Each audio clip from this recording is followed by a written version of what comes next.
It was unusually dark before the moon was swallowed in red. Crimson light circled the dark orb like a bloodshot raven's eye. The ground shook, and something unimaginable drilled its way out of the earth. It tore through the town with ungodly force, the streets filled with fumes, and the townsfolk fell into a deep, unnatural sleep. The strong, the frail, and the innocent all disappeared under the red eclipse. The spire stood there in silence. At its base was a door left ajar. I'm Karl, and you are watching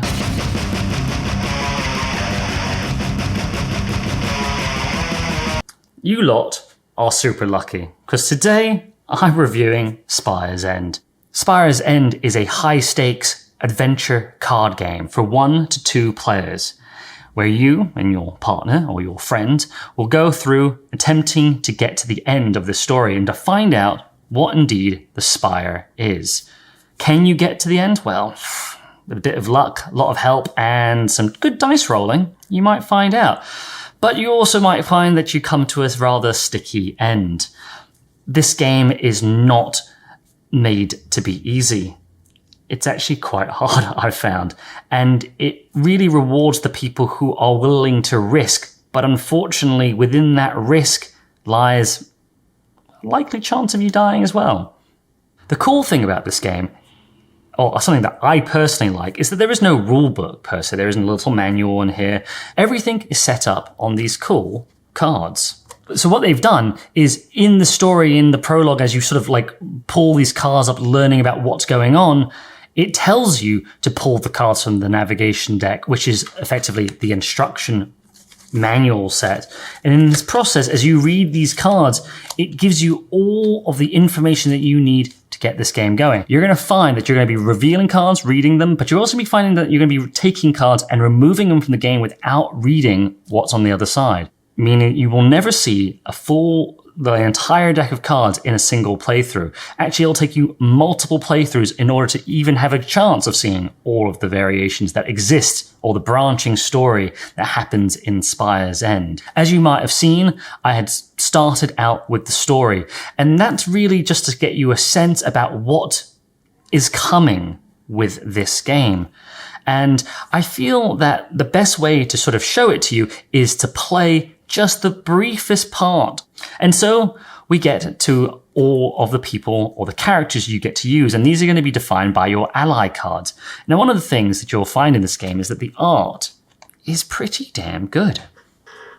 Oh yeah, the art's pretty damn good, for sure. You actually play as all of the allies, but you only ever use 2 allies at any one time, and you use them until their unfortunate, inevitable end. So you can imagine that to go through the entire game and you've got all of these, you know, they're kind of telling you something, that it's unlikely that your starting people are going to come to the very end to see what's actually happened. But regardless of that, let's get into combat. As you reveal the cards throughout the story, the game will prompt you about the certain enemies that you'll play or fight against and tell you how to set it up. And so at this moment in time, I have set up our first combat. So every character naturally has some amount of health and some amount of armor or shield. You're going to be utilizing cubes to represent their health and their armor points for the enemies and for yourself. And the good guys, if you consider yourself the good guy, is going to go first. So in this game, you're going to find that there are different actions, and these red bars right here, and you can pick which one you want to use. And you can see to the left side of it that there are these little circles with numbers in them. And what this means is that you have to sacrifice the amount of health to roll a die to see if it will happen. And this is kind of where the game showcases its hardness, because, well, you've only got 6 health.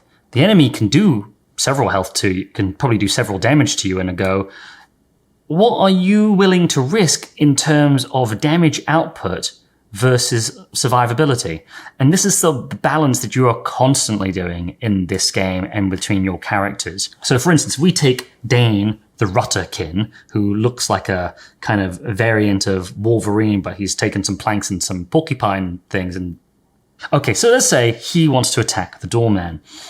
He's thinking to himself, oh, okay, let me see. I'm gonna sacrifice 3 health. Okay, so we get rid of 3 cubes, and then we're gonna roll. But it is very possible that I just flub this roll and nothing happens. But let's find out. And so I get a 6. So I use 3 as my action. I got a 6, and it says 5. So I do 5 damage to the doorman. That's 4 shields gets removed and 1 health. And with that being done, my main set of actions is done, but now I get to do something called the Recoup Phase. And this is your way of regaining health or a way to remove status effects. So I'm going to take this die again, and I'm going to roll and to see if I can recoup any health. And I got a 4. And if you see here, it says Recoup, and it says a heal, and on a 4 or 6, I'm going to get 1 health back. Excellent. So I'm back up to 4, and I got 3 shields to hopefully protect myself from the doorman. But now it's Millicent the Silkweaver's turn to go and impart some damage upon this doorman who looks like a lurefish, but with lots of floating keys. She's going to do the same thing. She's going to sacrifice 3 health. Maybe she'll go for 4. Maybe she'll go for 4. She's only got 1 left. So she's going to sacrifice 4 health to do Silk Barrage. I'm going to roll to see what happens. And I get a 1. Nothing happens. So that's me genuinely flubbing my rolls. I needed a 3 or higher to get any effect, but I got a 1 or 2, so nothing happens, and I lose my health regardless of that fact. So that's a pretty crap roll. So nothing happens, and now I'm going to recoup, because everyone gets to do that action, and I get a 6, which gets me 1 health back.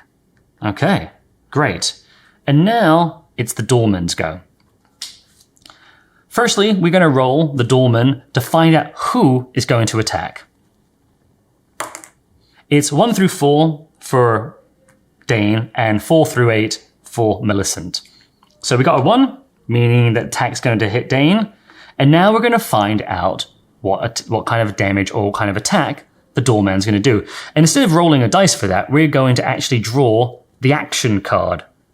So we're going to take the action card, we're going to draw it, and we get a 5. And the 5 says Key Swarm. And if you don't know what any of the abilities are, luckily within the instruction deck, there's the whole set of status effects, glossary, and even a tracker to allow you to keep, track of everything. So he's going to do Key Swarm, and it's going to do a 5, and we're going to roll to see what actually happens. And we get a 3, which is Key Swarm does 1 damage to each person. So it's going to knock out the shield of each of these. The doorman also gets a Recoup Phase, and we have to roll for that as well. And with a 2, nothing happens. So only the heal here is a 4 through 7 or an 8. So nothing happens there. And then it goes back to Dane. Okay. And I'm like, well, this is a problem. I've got a bunch of, how much health do I got to go through? 5. I got to go through 9. Whew. Let's go. Let's be bold. We're going to get rid of 3 health here. We're going to do Split Fist. Roll die, find out what happens. We get a 4, which says we got a star. And a star means that whatever we roll now is how much damage it will do. So, come on, dice gods? Nope. So that's 2 damage. We're going to knock 2 off this. And we have a Recoup Phase again, so we're going to roll for health. Oh, but I got an 8 with a heal, which gives me 3 health back. Pretty sweet. Dane's feeling pretty good about things. But Millicent, the Silkweaver, has got 2 health and a shield. She's feeling like, oh, this isn't really working for me. And especially since each attack requires health to do, this is the decision that you have to make. Are you going to continue the attack, hoping that you can do the damage, or are we going to try and keep Millicent the Silkweaver alive? I have a tendency to try and keep him alive, so what you can do, instead of doing an attack, you can effectively forfeit an attack to allow yourself to rest. And with this rest action, what it means is that it gives you a +1 on your die roll for the next roll that you do a recoup.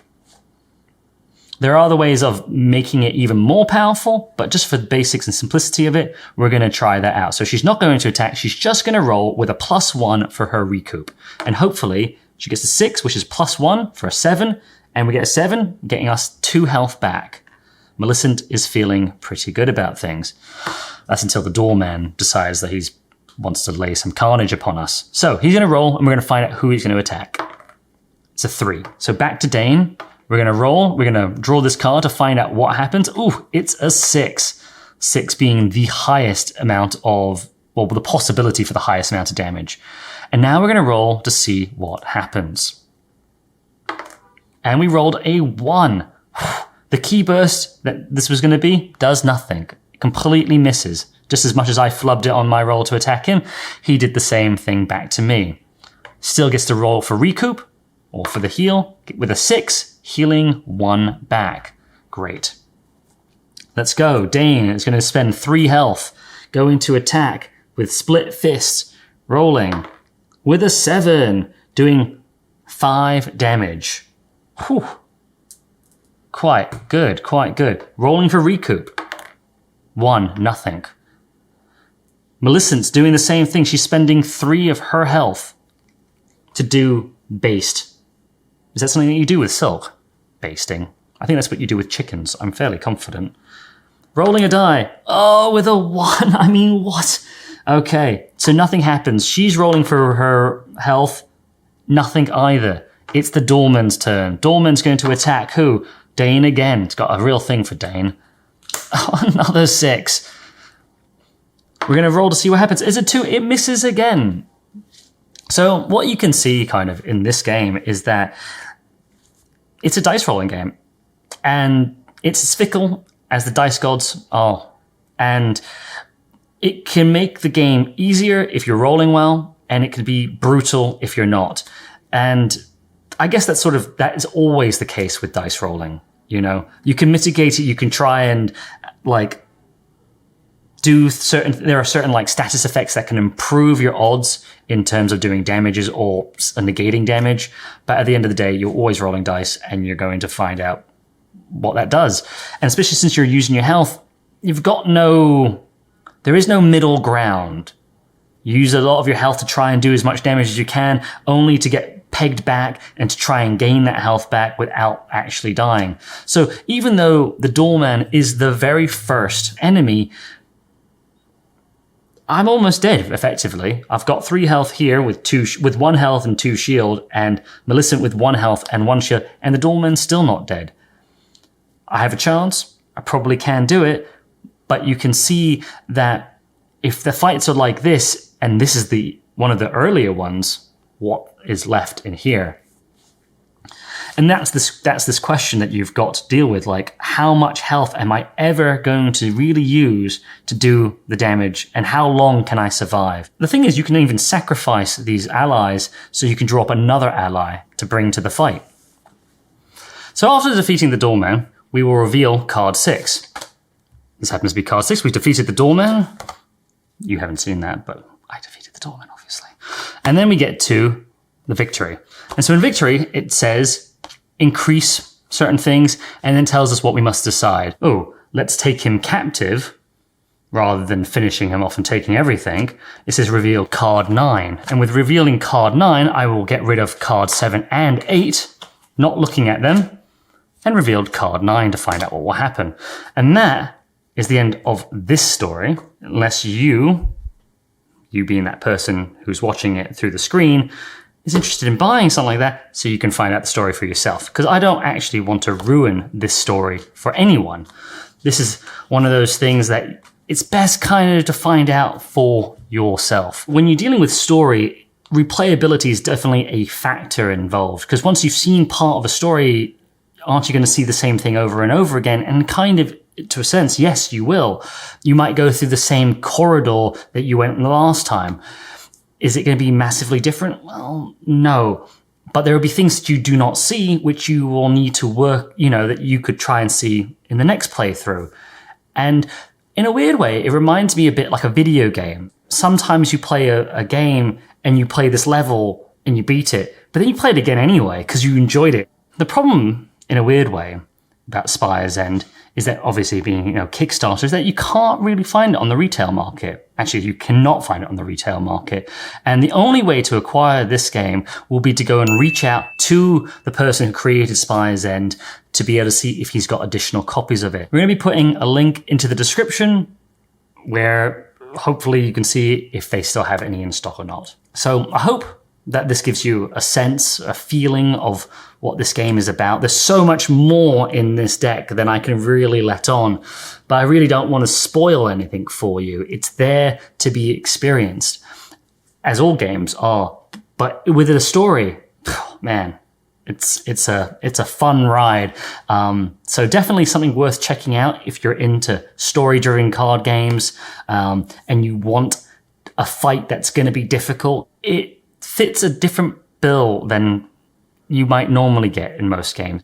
It's really interesting when you come across a genuine indie game. It came from a place of someone wanting to do something and of love, one of just the sense of creation and wanting to make something that was cool and unique and different. And I felt like that this game really does do that. I hope that you guys enjoyed my review of Spire's End. If you didn't, well, you probably should have stopped watching a while ago.